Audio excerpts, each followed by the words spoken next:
Hoy me gustaría recordarles una característica que tienen los verbos en lengua náhuatl, y es que no tienen forma infinitiva.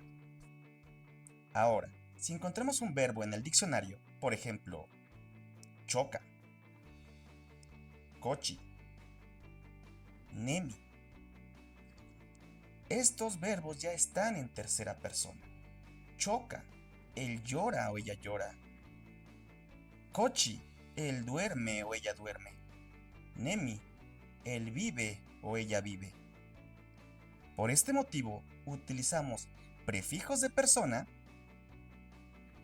que nos servirán para diferenciar quién realiza la acción del verbo.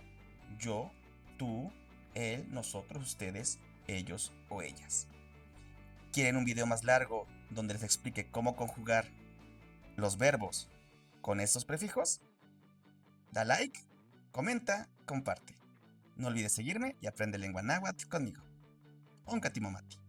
Ahí nos vemos.